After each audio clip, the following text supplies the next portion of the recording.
नमस्कार दोस्तों, एक बार फिर से स्वागत है आपका एक और नए लाइव सेशन में। कैसे हैं आप? एक बार फिर से आप सबका हार्दिक स्वागत, अभिनंदन, जय श्री राम, राधे राधे। आशा करता हूं कि आप बहुत अच्छे हैं और आज तो आप और ज्यादा अच्छे हो गए होंगे ना। कल ही रिजल्ट आया और आज एग्जाम डेट भी आपकी फाइनल हो गई। कल ही एग्जाम का रिजल्ट आया रीट का और आज जो है वो फाइनल हो गई है कि एग्जाम कब होने वाला है। तो जितने भी बच्चे रीट लेवल मुख्य परीक्षा L1 L2 की तैयारी कर रहे हैं, उनका जो फाइनल एग्जाम होने वाला है फरवरी 2023, 4 फरवरी और 5 फरवरी को, 4 और 5 फरवरी को। तो आपके लिए तो खुशी की बात है और उन बच्चों के लिए और ज्यादा खुशी की बात है जो अभी अभी सोचे हैं तैयारी करने की। यानी रिजल्ट के बाद जिन्होंने योजना बनाई है कि अब रिजल्ट आ गया, आपका पास हो गया, अब आप बेहतरीन तैयारी करेंगे, तो उन बच्चों के लिए और भी ज्यादा महत्वपूर्ण है। 4 तारीख को आपका है सैटरडे और 5 तारीख को है संडे। तो फरवरी 4 और फरवरी 5 को रीट मुख्य पेपर का आयोजन होगा। हो जाइए सारे बच्चे तैयार अपनी सफलता के लिए। तैयार हैं? तो तैयार है, इसका अर्थ ये नहीं है कि कोई सज संवर के तैयार होना, बेहतरीन मेहनत करनी पड़ेगी। तैयार होने का अर्थ यही है कि आप बेहतरीन मेहनत करने के लिए तैयार है। मुझे पूर्ण विश्वास है कि आप सभी बिल्कुल बेहतरीन मेहनत करने के लिए तैयार है। 120 दिन का हमारे पास समय रहेगा कल से। कल 1 तारीख के बाद 120 दिन का समय रहेगा। लास्ट के 3 दिनों को हम छोड़ देते हैं, 1 फरवरी, 2 फरवरी और 3 फरवरी को। हमें जो है वो 1 अक्टूबर से लेकर और 31 जनवरी तक कम से कम 3 बार सिलेबस कवर करना है।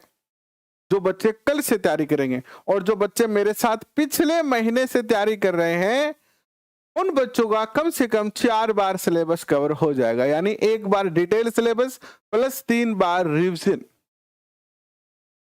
तो आइए करते हैं शुरुआत। इंडियन आर्मी गौतम कैसे हैं आप? बहुत बहुत स्वागत। जितेंद्र कैसे हैं? बाबूराम माली, ढानी वाले छोरे कैसे हैं? मनोज, साहिल मोदी, कमलेश शंकर, लाभूराम जी, मंजू, सुनीता, सुरेंद्र और इस सेशन को देखने वाले जितने भी हमारे परिवार के सदस्य हैं, उन सबका बहुत बहुत एक बार फिर से स्वागत। इंदु जी, और पिछले 2 दिनों से थोड़े से सेशन कम हो रहे हैं, 2 दिन और थोड़े से सेशन कम होंगे क्योंकि अभी नवरात्रा चल रहा है और थोड़ा सा जो है अभी समय नहीं मिल पा रहा है नवरात्रा के कारण से जो है।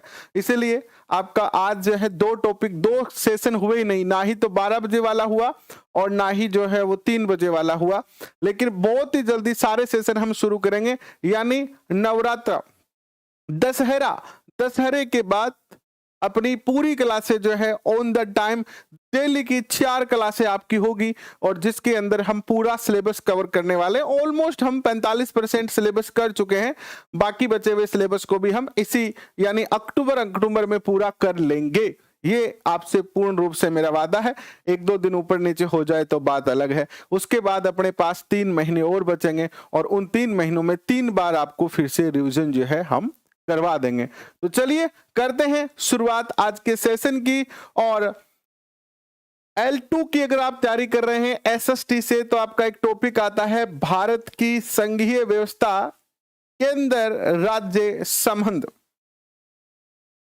राजस्थान जो इंडियन पॉलिटी है उसी का पार्ट है भारत की संघीय व्यवस्था।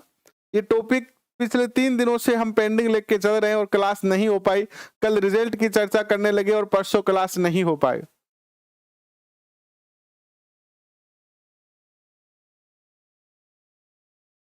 तो चलिए करते हैं शुरुआत आज के सेशन की। अब ऐसे बच्चे भी बहुत हैं जो कुछ परसेंट से यानी कितने 0.2% से 0.3% से 0.4% से यानी पॉइंटों में रह गए। जैसे किसी के जैसे 89.50%, 50% बने तो उनके 0.50 नंबर कम रह गया।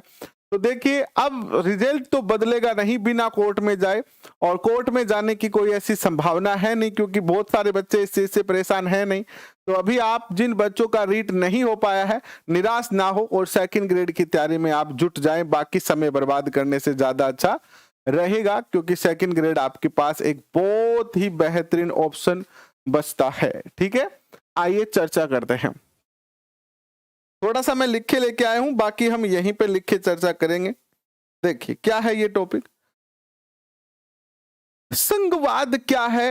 वैसे तो ये टॉपिक जो है एक बहुत ही बेहतरीन और बहुत प्यारा और थोड़ा सा बड़ा टॉपिक है, लेकिन चूंकि आप सब रीट की तैयारी कर रहे हैं और हम यहाँ पर रीट की क्लास लगा रहे हैं, तो हमें इस टॉपिक को ज्यादा गहराई से नहीं पढ़ना है। ठीक है, इस टॉपिक की उलझनों में हमें नहीं फंसना है। हमें सीधा सीधा, जैसे मैंने आपको कल भी ये बात कही थी कि सरकारी नौकरी केवल 2 ही गुण वाले व्यक्तियों को मिलती है, एक धैर्य और दूसरा अपने सिलेबस के अकॉर्डिंग पढ़ना। तो रीट का जो लेवल है उस लेवल तक ही हम यहां पर चर्चा करने वाले हैं, और किस तरीके के क्वेश्चन यहां से आपके एग्जाम में हो सकते हैं इसकी भी हम यहां पर चर्चा करने वाले हैं। सबसे पहले संघवाद क्या होता है या संघीय शासन क्या होता है। हम संविधान में पढ़ते हैं कि भारत में जो है वो क्या है, संघीय शासन प्रणाली है। भारत में संघीय शासन प्रणाली है या भारत में संघवाद है। भारत की जो शासन प्रणाली है वो संघवाद की शासन प्रणाली है। कैसे कैसे क्वेश्चन बनेंगे इस पे तो चर्चा करेंगे, लेकिन उससे पहले संघवाद क्या होता है, संघ क्या होता है। जैसे कि आपने भारत के संविधान में और इससे पहले के सारे टॉपिकों में ये बातें पढ़ी है, अन्य एग्जाम में भी ये टॉपिक आता है, तो बेसिक तो आपको पता है, लेकिन और इसको थोड़ा सा मैं आपको साधारण भाषा में समझाने का प्रयास करता हूं। यदि का कोई ऑप्शन नहीं होता है सुरभि राव, यदि का कोई ऑप्शन नहीं होता है। अगर आपको लगता है कि आपको डीप पढ़ना है तो आप पढ़ सकते हैं, मैं तो एग्जाम के अकॉर्डिंग ही आपको करवा रहा हूं और एग्जाम के अकॉर्डिंग ही करवाऊंगा। ठीक है, आपको लगता है कि आप मेरे डाटा से संतुष्ट नहीं हो रहे हैं, है ना, पहले एक क्लास लीजिए, 1 या 2 4 5 क्लासें लेके देखिए, फिर आपको लगे कि आप संतुष्ट है तो आप कंटिन्यू रखिए, वरना फिर आपके पास बहुत सारे ऑप्शन रहने वाले हैं।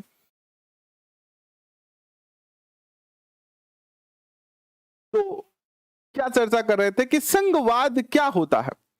जनरली इस शब्द का जो इंग्लिश ट्रांसलेशन होता है वो क्या होता है, फेडरलिज्म। इस शब्द का जो है इंग्लिश ट्रांसलेट होता है, और ये जो फेडरलिज्म शब्द है ये लैटिन भाषा के शब्द से लिया गया है, जो है क्या, फेडस।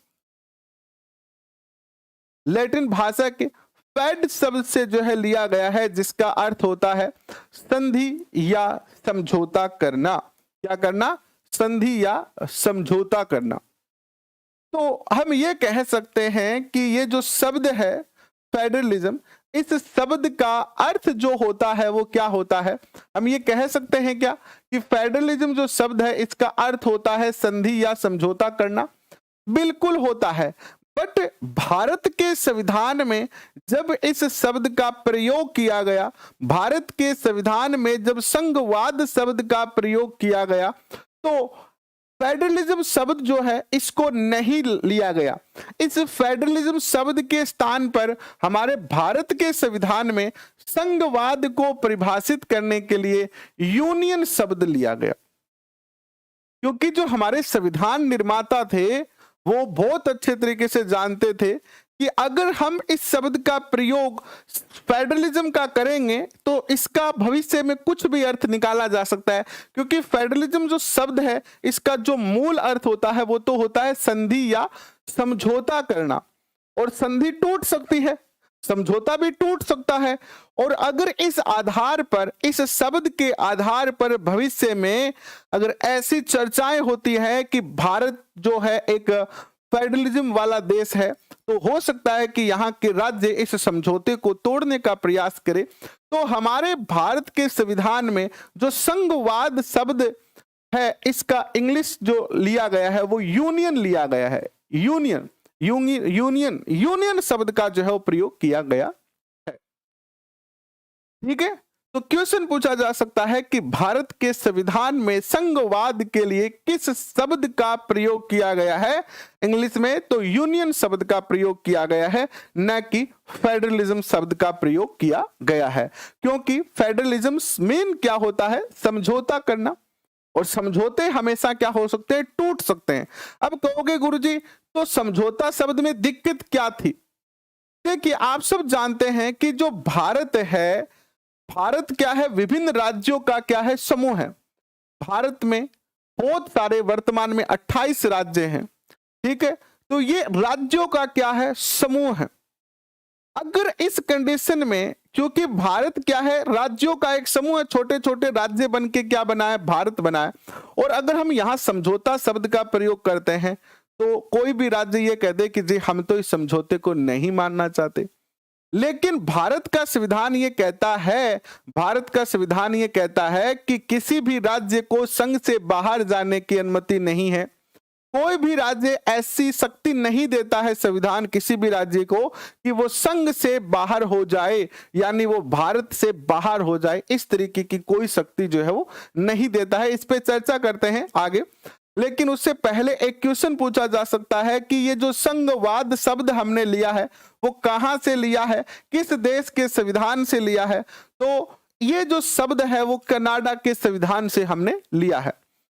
पहला सबसे ज्यादा मोस्ट क्वेश्चन, रीट मुख्य परीक्षा जैसे एग्जाम में पूछे जाने के लायक क्वेश्चन कि भारत में जो संघवाद शब्द है वो कहां से लिया गया? तो कनाडा के संविधान से जो है वो लिया गया है। इसके अलावा इस संघवाद को हमने भारत शासन अधिनियम 1935 से भी लिया है। क्योंकि कनाडा से तो हमने लिया ही है, लेकिन कनाडा से डायरेक्ट कैसे आया भारत के दिमाग में ये? तो जो भारत शासन अधिनियम आया 1935 में, उस भारत शासन अधिनियम के अंदर अंग्रेजों ने जो है इस शब्द संघवाद का जो है वो चर्चा की, और वहीं से फिर हमने जो है वो संघवाद शब्द को मूल संविधान में जो है वो क्या किया? शामिल किया। आप इस बात को भी अच्छे तरीके से जानते हैं, हम पहले भी चर्चा कर चुके हैं कि भारत का जो संविधान है उसका ऑलमोस्ट 80 to 85% जो है वो भारत शासन अधिनियम 1935 ही है। क्या है? भारत शासन अधिनियम 1935 ही है।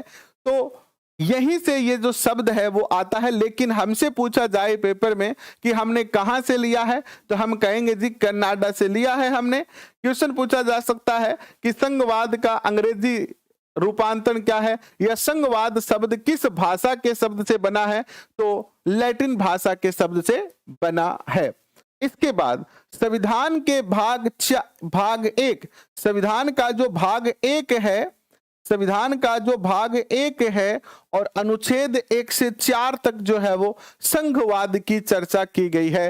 दूसरा महत्वपूर्ण क्वेश्चन आपसे पूछा जा सकता है कि भारत के संविधान में संघवाद की चर्चा किस भाग में की गई है और किस अनुच्छेद में की गई है? तो भाग आपका कौन सा है? 1, और अनुच्छेद आपका है 1 से लेकर 4 तक।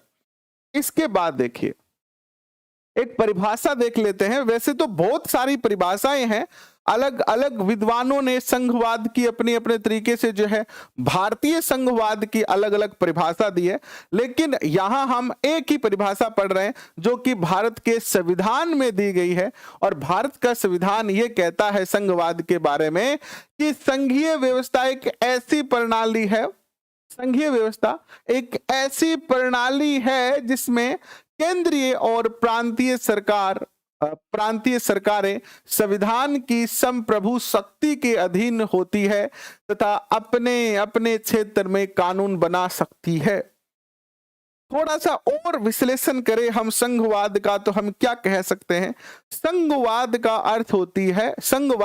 अर्थ होता है एक ही देश में अनेक सरकारें, यानी एक से ज्यादा सरकार, एक देश में एक से ज्यादा सरकार, जहां एक ही देश में एक से ज्यादा सरकार होती है। जैसे भारत में त्रिस्तरीय शासन व्यवस्था है ना, केंद्र सरकार, राज्य सरकार और पंचायती राज, है ना। तो हम ये कह सकते हैं कि भारत में संघवाद है। हमारे गांव के अंदर अलग सत्ता होती है, हमारे जिले में अलग सरकार होती है, हमारे राज्य में अलग सरकार होती है और देश में अलग सरकार होती है। यानी एक ही देश में एक से ज्यादा सरकार, यानी ऐसी व्यवस्था जिसमें एक ही देश के अंदर अलग सरकार हो सकती है, तो उसे ही क्या कहते हैं? संघवाद कहते हैं। क्या कहा गया है कि ऐसी व्यवस्था या ऐसी प्रणाली जिसमें केंद्रीय और प्रांतीय सरकारें संविधान के संप्रभु शक्ति के अधीन होती है। चाहे राज्य सरकार हो चाहे केंद्र सरकार हो, दोनों ही सरकारें संविधान के अधीन हैं। यानी संघवाद का अर्थ क्या है? जो संविधान के प्रति लायबिलिटी रखता हो, ऐसी शासनीय प्रणाली जहां संविधान सर्वोच्च हो, संविधान से ऊपर कुछ ना हो, ऐसी शासन प्रणाली जिसमें एक से ज्यादा सरकारें हो लेकिन सभी की सभी सरकारें संविधान के अधीन हो, संविधान से कुछ भी ऊपर नहीं हो, संघवाद की विशेषता है। और ये जो सरकारें हैं वो अपने अपने क्षेत्र में कानून बना सकती है। जैसे राजस्थान की सरकार है तो राजस्थान में कानून बना सकती है अपने अकॉर्डिंग, यूपी की सरकार यूपी में अपने अकॉर्डिंग कानून बना सकती है, एमपी की सरकार एमपी में अपने अकॉर्डिंग कानून बना सकती है। तो हर सरकार अपने राज्य में अलग कानून बना सकते हैं।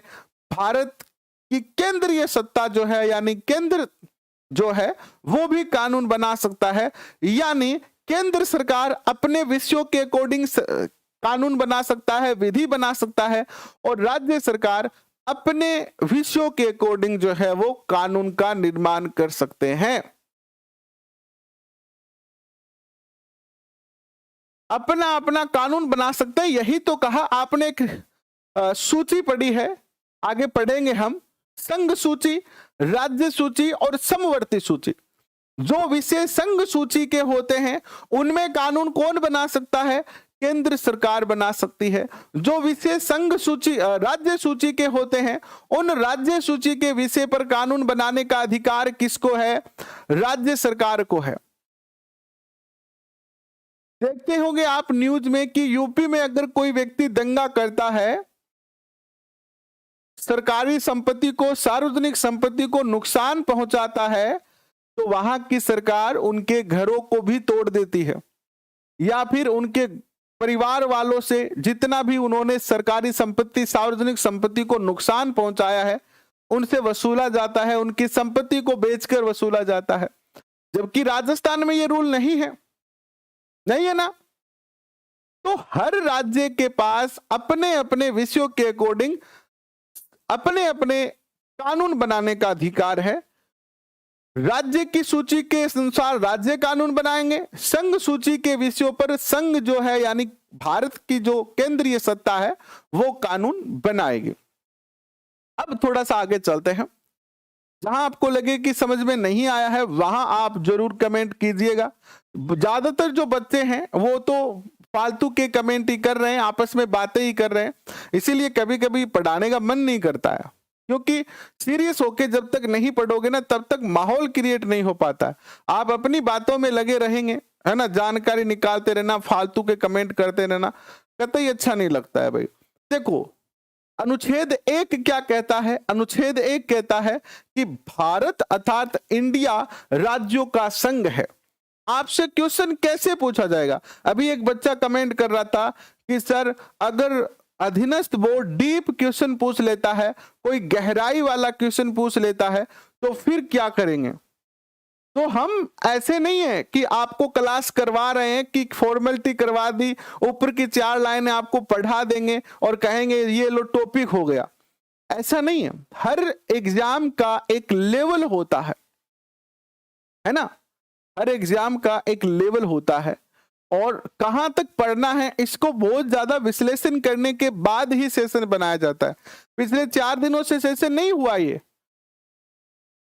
नहीं हुआ ना। क्यों नहीं हुआ? क्योंकि जब तक पूर्णतः टॉपिक तैयार नहीं होता है ना, नहीं करते हम सेशन। आज दोपहर में 2 सेशन नहीं हुए, टॉपिक तैयार नहीं हुआ, नहीं करवाया। करवाएंगे, वो उतना करवाएंगे कि पेपर में जब जाओगे ना तो आपको निराशा नहीं होगी। और ये बात वो सभी बच्चे जानते हैं जो हमारे परिवार के पुराने सदस्य हैं, इस परिवार के साथ लंबे समय से तैयारी कर रहे हैं, वो जानते हैं इस बात को। तो आपको विश्वास करना पड़ेगा। अगर आपको विश्वास है तो फिर आपको कोई दिक्कत नहीं है। क्वेश्चन कैसे पूछा जाएगा कि भारत राज्यों का संघ है, भारत राज्यों का संघ है, भारत के संविधान के किस अनुच्छेद में यह बात कही गई है? भारत राज्यों का संघ है, भारत के संविधान के किस अनुच्छेद में यह बात कही गई है? और आपके सामने ऑप्शन होंगे ये 4, तो आपको पता होना चाहिए कि अनुच्छेद 1 में यह बात कही गई है। अनुच्छेद 1 में यह बात जो है वो कही गई है कि भारत राज्यों का संघ है। भारत क्या है? राज्यों का संघ है। ऐसे क्वेश्चन आपसे पूछे जाएंगे। क्वेश्चन नंबर 2 देखो, अनुच्छेद 2 क्या कहता है कि संसद द्वारा नए राज्यों का प्रवेश या स्थापना। क्वेश्चन पूछा जाएगा कि भारत में नए राज्यों की स्थापना करना या भारत में नए राज्यों की स्थापना निम्न में से किस सूची का विषय है, या भारत में नए राज्यों की स्थापना करने की शक्ति किसके पास है? राज्य सरकार के पास है, केंद्र सरकार के पास है, राज्य और केंद्र सरकार दोनों के पास है। इस तरीके के क्वेश्चन पूछे जाएंगे आपसे। पहली एक और क्वेश्चन इसके अलावा एक और क्वेश्चन पूछा जा सकता है, सीधा क्वेश्चन कि नए राज्यों का प्रवेश या नए राज्यों की स्थापना संविधान के किस अनुच्छेद के तहत की जा सकती है, या संविधान में नए राज्यों की स्थापना की बात किस अनुच्छेद में कही गई है? तो आप कहोगे कि अनुच्छेद 2 में कही गई है।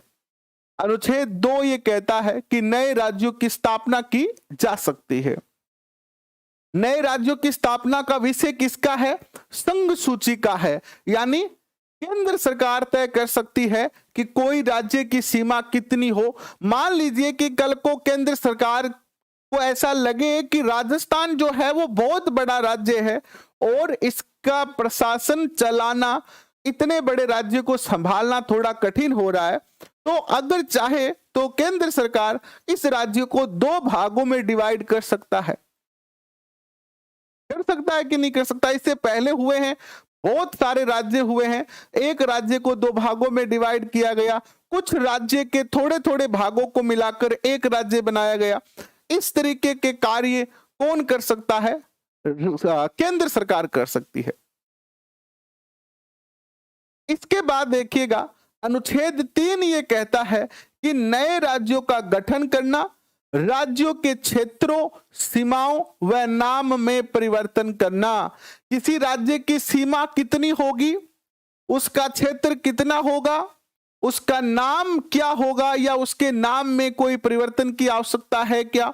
इस तरीके के जो सारे क्वेश्चन हैं वो किसके अंडर आते हैं? केंद्र सरकार के अंदर आते हैं।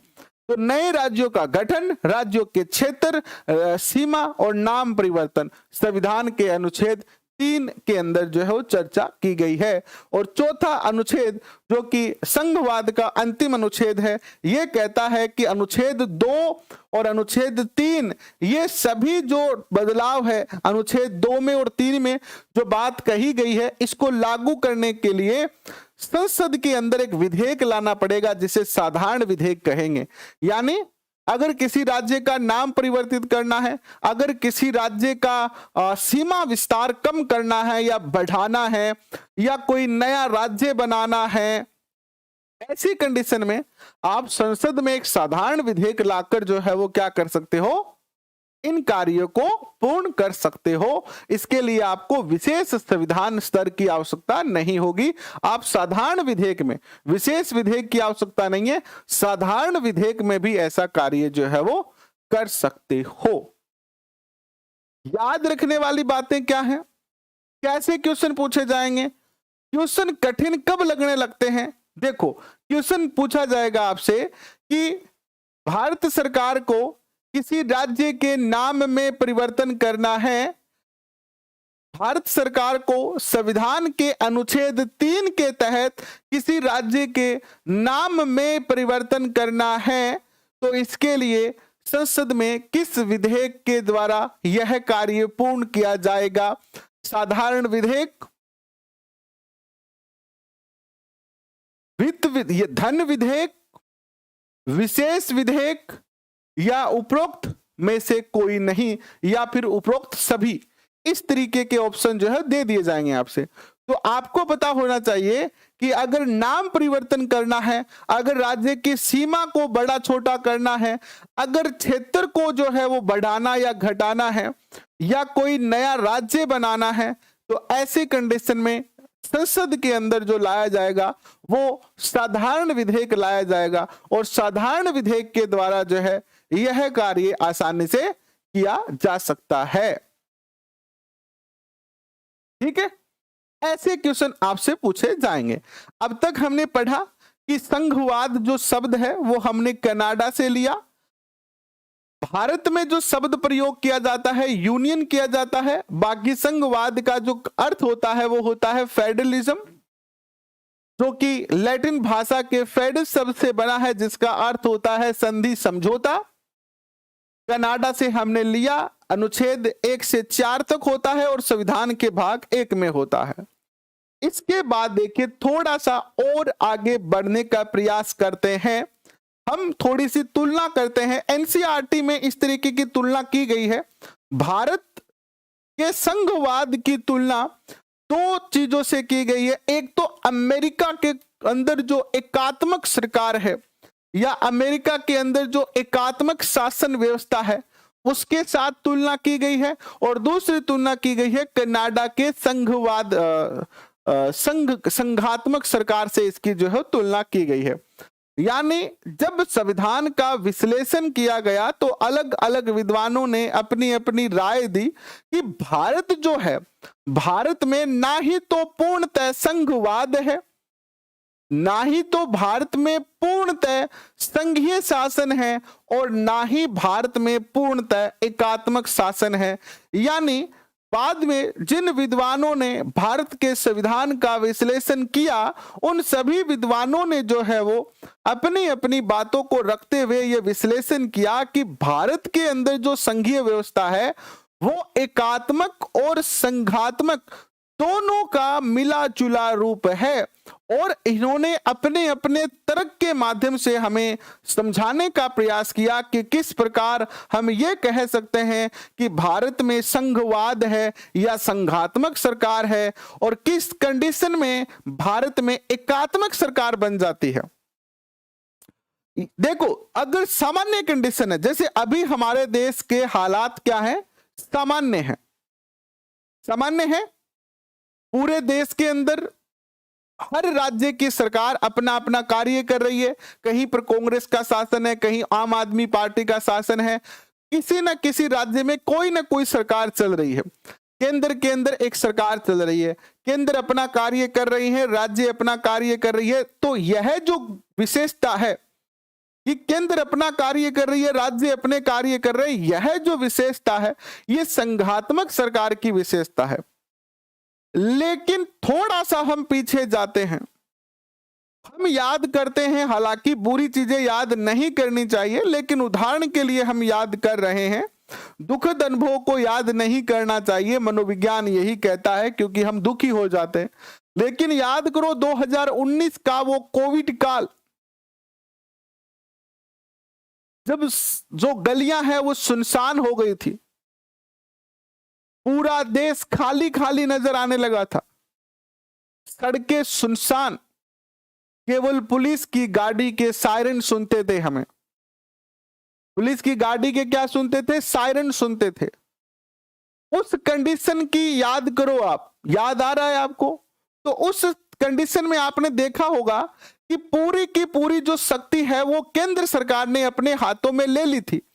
अगर आपको पता है, आपको अगर याद आ रहा है, तो स्वास्थ्य, शिक्षा, ये सब किस विषय के सब्जेक्ट हैं? ये राज्य सूची के विषय हैं। यानी स्वास्थ्य की देखभाल करना राज्य सूची का विषय है। लेकिन कोविड-19 के कंडीशन में ये विषय राज्य सूची का होते हुए भी इस पर पूर्ण अधिकार किसने कर लिया? केंद्र सरकार ने कर दिया। और पूरे भारत में जम्मू कश्मीर हो, राजस्थान हो, एमपी हो, यूपी हो, किसी भी राज्य में किसी भी सरकार, किसी की भी सरकार हो, देश में तो बीजेपी की सरकार थी, लेकिन राजस्थान में किसकी सरकार थी? राजस्थान में सरकार थी कांग्रेस की, कहीं दिल्ली में आम आदमी पार्टी की सरकार थी। अलग अलग सरकारें होते हुए भी केंद्र सरकार ने पूरे संपूर्ण भारत का स्वास्थ्य अपने हाथों में ले लिया ताकि कोविड-19 को नियंत्रित किया जा सके। अब राज्य सरकार के अधिकार छीन लिए गए। अगर मान लो उस टाइम कोई राज्य ये कह देता कि हम तो अपने राज्य में लॉकडाउन नहीं लगाएंगे, किसी राज्य की हिम्मत नहीं हुई ना ऐसा कहने की। केंद्र सरकार ने जब अपने कहने का अर्थ क्या है कि जब देश में साधारण स्थिति होती है तो हमारे देश में कैसी सरकार है? संघात्मक सरकार है। लेकिन कोई आपातकाल हो जाता है, कोई युद्ध हो जाता है, कोई महामारी फैल जाती है, तो ऐसी कंडीशन में पूरी शक्ति किसके पास चली जाती है? केंद्र के पास चली जाती है। और राज्य केंद्र की अनुसार ही कार्य करेंगे, राज्य इसको मना नहीं कर सकते। ऐसा नहीं कह सकते अशोक गहलोत जी, जब मोदी जी वहां से ये कह दे, जब 2019 में ये कह दिया था कि पूरे देश में इतने दिन का लॉकडाउन, तो कोई राज्य ये नहीं कह सकता था कि हम लॉकडाउन को नहीं मानेंगे। 2019 में ये कहा था जब नोटबंदी की थी, हालांकि वो तो संघ सूची का ही विषय था, तो कोई भी राज्य ऐसा नहीं हो सकता था, नहीं हुआ कि वो ये कह दे कि हम आपके इस फैसले को नहीं मानेंगे। तो कुछ परिस्थितियों में, कुछ विषयों में केंद्र सरकार बहुत ज्यादा पावरफुल है। तो सामान्य स्थिति में देश में क्या है? संघवाद है। लेकिन विपरीत परिस्थितियों में भारत में एकात्मक शासन व्यवस्था भी लागू होती है। तो इस प्रकार भारत के जो और भारत के संविधान का जो विश्लेषण करने वाले जो ज्ञाता थे, उन्होंने ये कहा कि भारत में जो है वो संघात्मक व्यवस्था भी है तो एकात्मक व्यवस्था भी है। आइए इन दोनों को थोड़ा सा और ज्यादा बेहतर तरीके से समझने का प्रयास करते हैं कि किस तरीके से भारत में जो है वो संघात्मक शासन व्यवस्था है। तो अगर हम देखें तो केंद्र और राज्य में शक्तियों का क्या है? बंटवारा है। संघात्मक व्यवस्था का सबसे पहली बात है कि राज्य और केंद्र में जो है वो, केंद्र और राज्य में देश बटा हुआ है। केंद्र सरकार, राज्य सरकार, केंद्र सरकार, राज्य सरकार। ये क्या है? संघात्मक शासन प्रणाली की विशेषता है। और इसी प्रकार की शासन व्यवस्था कहां है? कनाडा में है। दूसरा देखिए, कुछ मामलों में केवल केंद्र सरकार ही शक्तिशाली होता है, पूरी की पूरी पावर केंद्र सरकार के पास आती है।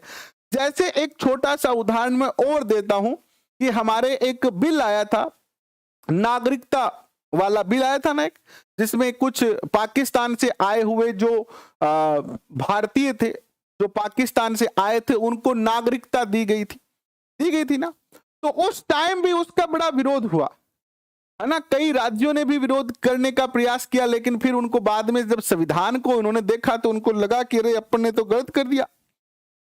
क्योंकि नागरिकता जो विषय है, नागरिकता भारत में एकात्मक नागरिकता है, यानी एकल नागरिकता है, जबकि अमेरिका में दोहरी नागरिकता है। तो कुछ मामलों में जो है वो केंद्र ही क्या बन जाता है? सर्वशक्तिमान बन जाता है।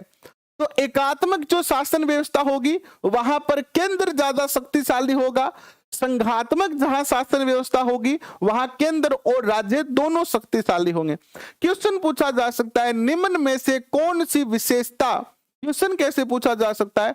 अगर डीपली क्वेश्चन पूछना चाहे अधीनस्थ बोर्ड आपसे, गहरे क्वेश्चन पूछना चाहे, भाई थोड़ा हार्ड लेवल का क्वेश्चन पूछना चाहे, तो वो आपसे कहेगी कि बताइए एक संघात्मक सरकार की निम्न में से कौन सी विशेषता है या निम्न में से कौन सी विशेषता नहीं है।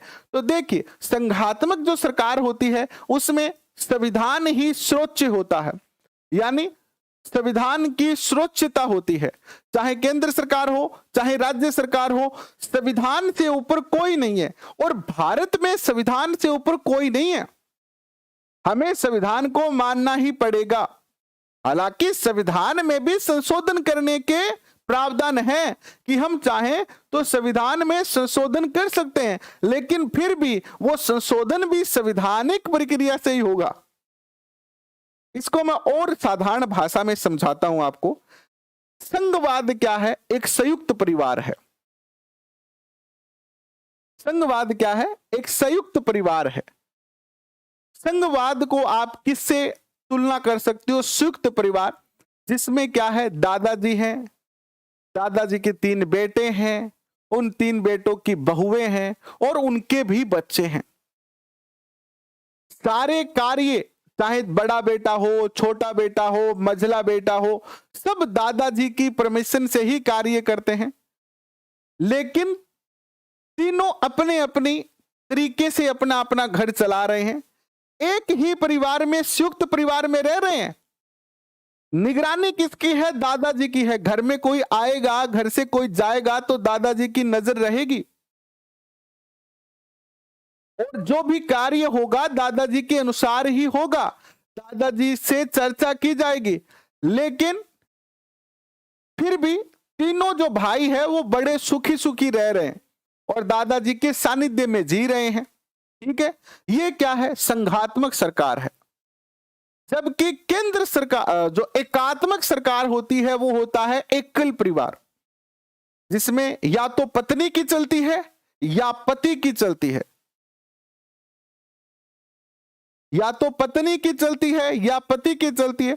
भारत चूंकि एक पुरुष प्रधान देश है, तो यहां पर पुरुष ज्यादा जो है अपनी चलाने का प्रयास करते हैं और इसीलिए पति पत्नी के झगड़े हो जाते हैं। तो एकात्मक जो सरकार होती है उसमें एक व्यक्ति यानी एकल परिवार जैसी कंडीशन होती है, जिसमें परिवार का मुखिया क्या होता है? एक ही होता है और वही सारे डिसीजन लेता है। सत्ता का बंटवारा यहां पे नहीं होता है। यहां पर सत्ता का बंटवारा भी है, मुखिया भी है और मुखिया के अंडर बाकी बच्चे काम भी कर रहे हैं, है ना। तो संघात्मक सरकार क्या है? जिसमें केंद्र सरकार भी है, राज्य सरकार भी होती है, संविधान की सर्वोच्चता होती है। केंद्र सरकार भी संविधान के अनुसार राज्य चलाएगी, राज्य सरकार भी संविधान के अनुसार शासन चलाएगी। शक्तियों का विभाजन होता है। केंद्र सरकार के पास संघ सूची के विषय होते हैं जिन पे वो कानून बनाते हैं, राज्य सरकार के पास राज्य सूची के विषय होते हैं जिन पे वो कानून बनाते हैं, और समवर्ती सूची के विषय होते हैं जिन पे केंद्र और राज्य दोनों मिलकर कानून बनाते हैं। ठीक है, क्वेश्चन पूछा जा सकता है कि संघ सूची, राज्य सूची, समवर्ती सूची किस प्रकार की शासन व्यवस्था की विशेषता है? संघ सूची, राज्य सूची, समवर्ती सूची किस प्रकार की शासन व्यवस्था की विशेषता है? तो आप कहेंगे कि यह जो विशेषता है वो संघात्मक सरकार की विशेषता है। यह जो विशेषता है वो संघात्मक सरकार की जो है वो क्या है? विशेषता है। बेसिक क्वेश्चन पूछे जाएंगे आपसे। ऐसे ही क्वेश्चन अगर आपका, ये क्वेश्चन आपको कब आएंगे? जब आपके कॉन्सेप्ट अच्छे से समझ में आएंगे, आपको पता होगा कि संघवाद क्या है, संघवाद के कितने तरीके से हम उसको जो है पढ़े हैं, संघवाद के अलावा भारत में जो है एकात्मक शासन पद्धति भी है। तो ये तभी जाके आपके क्वेश्चन जो है वो कवर हो पाएंगे। इसके अलावा भारत में एक और जो है संघवाद या संघात्मक ये लक्षण है कि भारत में संघात्मक जो है वो शासन है। इसका एक और लक्षण यह है कि स्वतंत्र न्यायालय है। न्यायालय जो है वो स्वतंत्र है, पूरे देश में एक ही न्याय प्रणाली है। इसके बाद उच्च सदन में सभी राज्यों का प्रतिनिधित्व है। जो हमारी उच्च सदन होती है, लोकसभा और राज्यसभा, राज्यसभा को उच्च सदन कहते हैं। तो राज्यसभा में भी सारे देश की राज्यों के जो प्रतिनिधि है उनका क्या है? प्रतिनिधित्व है। अगर हम बात करें कि भारत में भैया बताओ एकात्मक सरकार है, जैसे आप में से कोई कह दे ना गुरुजी संघात्मक सरकार क्या है, भारत में तो एकात्मक सरकार है और मैं साबित कर सकूं कि भारत में एकात्मक सरकार है। किया देखो, एक तो इकहरी नागरिकता है। भारत के अंदर कोई ऐसे नहीं होता राजस्थानी, कोई ऐसे नहीं होता यूपी वाला।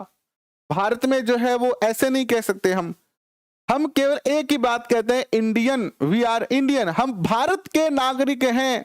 आप जब छोटे थे तो आप प्रतिज्ञा करते थे ना ऐसे आगे हाथ करके, हम भारत के नागरिक। कभी ऐसा कहे कि हम राजस्थान के नागरिक, हम यूपी के नागरिक, हम एमपी के नागरिक, नहीं कहे, क्योंकि यहां पर एक ही नागरिकता होती है, भारतीय नागरिकता, इकहरी नागरिकता होती है यहां पर। तो इससे पता चलता है कि भारत में क्या है, एकात्मक व्यवस्था के क्या है, लक्षण है। दूसरा, ज्यादा शक्ति केंद्र के पास होती है। अगर इमरजेंसी लग गई, अगर युद्ध हो गया, अगर कोई आपातकाल लग जाता है, अगर कोई महामारी आ जाती है, ऐसी कंडीशन में शक्तियां किसके पास ज्यादा है, केंद्र सरकार के पास ज्यादा है। राज्य का कोई विवाद हो गया या राज्य और केंद्र सरकार में कोई विवाद हो गया तो केंद्र सरकार के पास ज्यादा शक्तियां हैं। तो यह भी सिद्ध करता है कि केंद्र सरकार के पास ज्यादा शक्तियां हैं। मेन भारत में एकात्मक शासन प्रणाली भी है।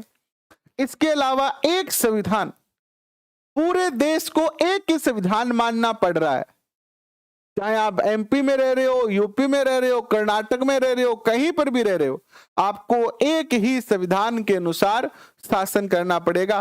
तो यह भी कहता है कि यह एकात्मक सरकार है, यानी एकात्मक शासन व्यवस्था है। फिर एकीकृत न्याय व्यवस्था भी है, यहां पर एक जैसी ही न्याय व्यवस्था है जो ये कहती है, देखो स्वतंत्र न्यायपालिका है, यह तो संघात्मक सरकार की विशेषता है, और एकल न्याय प्रणाली है या एकीकृत न्याय व्यवस्था है, ये एकात्मक शासन व्यवस्था की विशेषता है। अब थोड़ा सा और इसको समझना कि अमेरिका के अंदर क्या होता है कि एकात्मक शासन व्यवस्था है। वहां पर अमेरिका के जो राष्ट्रपति होते हैं वो ही सर्वे सर्वा होते हैं, जबकि भारत में अलग अलग दो तरीके की सरकारें बनती है। राज्य सरकार अलग होती है, केंद्र सरकार अलग होती है। ठीक है। एकात्मक शासन व्यवस्था में संविधान हो ये जरूरी नहीं है, संविधान लिखित हो भी सकता है, मौखिक भी हो सकता है। सर्वोच्च शक्ति जो है वो सदन के पास होती है। एकात्मक शासन जो व्यवस्था होती है उसमें सारी शक्तियां किसके पास होती है, संसद के पास होती है। जबकि भारत में सारी शक्तियां संसद के पास नहीं है, भारत में सारी शक्तियां संविधान के पास है। हम संविधान के प्रति जिम्मेदार हैं। ढाणी के छोरे, कहां हिंदू मुस्लिम की बात कर रहे हो? क्या अंतर है हिंदू मुस्लिम में? आप तो पढ़े लिखे हो, मूर्खों जैसी बात क्यों करते हो? कहां अंतर हिंदू, कहां मुस्लिम अंतर? ऐसी बातें आपको तो शोभा ही नहीं देती। आप तो एक अध्यापक बनने जा रहे हो, पढ़े लिखे भी हो अच्छे तरीके से।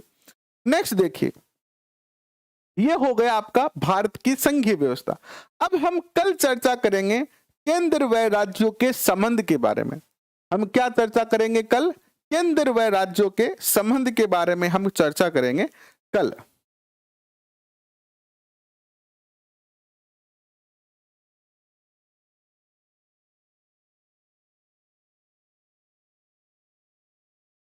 केंद्र राज्य संबंध, देखिए केंद्र राज्य संबंध जो है संविधान के भाग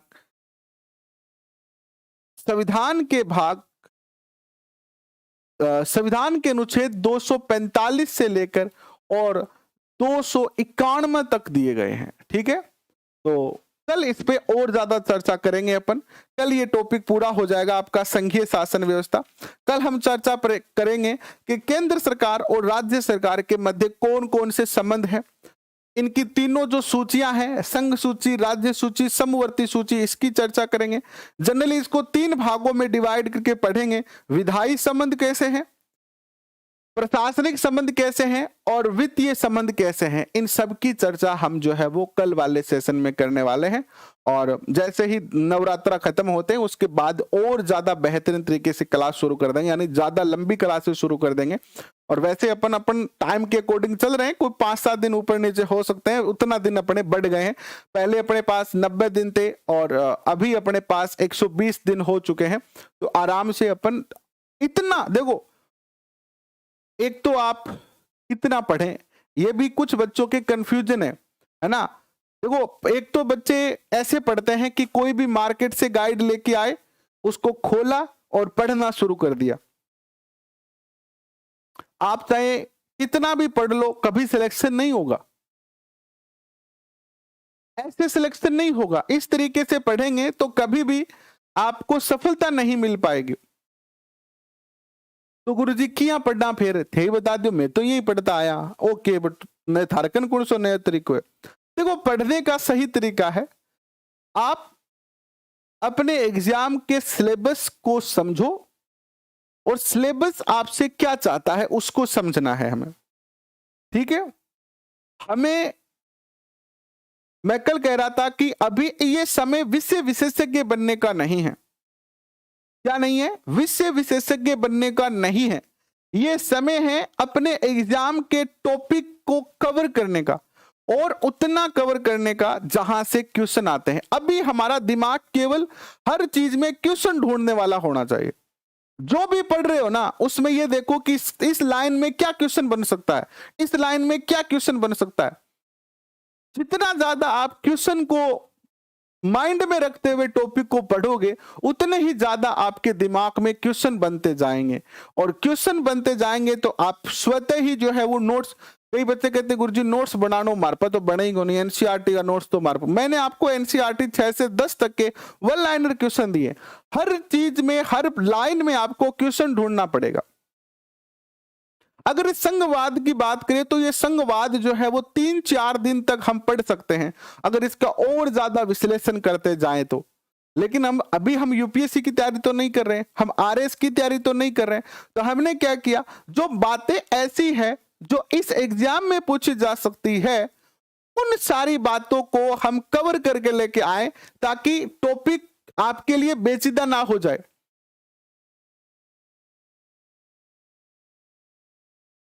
आपके लिए बर्डन ना हो जाए, पढ़ाई बर्डन हो जाएगी वरना तो, है ना।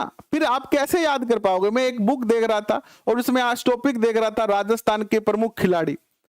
इतने खिलाड़ियों के नाम लिख रखे थे उसमें कि आप याद नहीं कर पाओगे, और उतना याद रहेगा भी नहीं।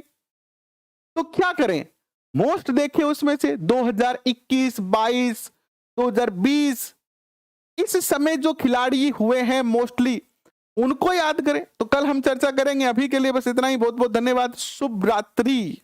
Thank you.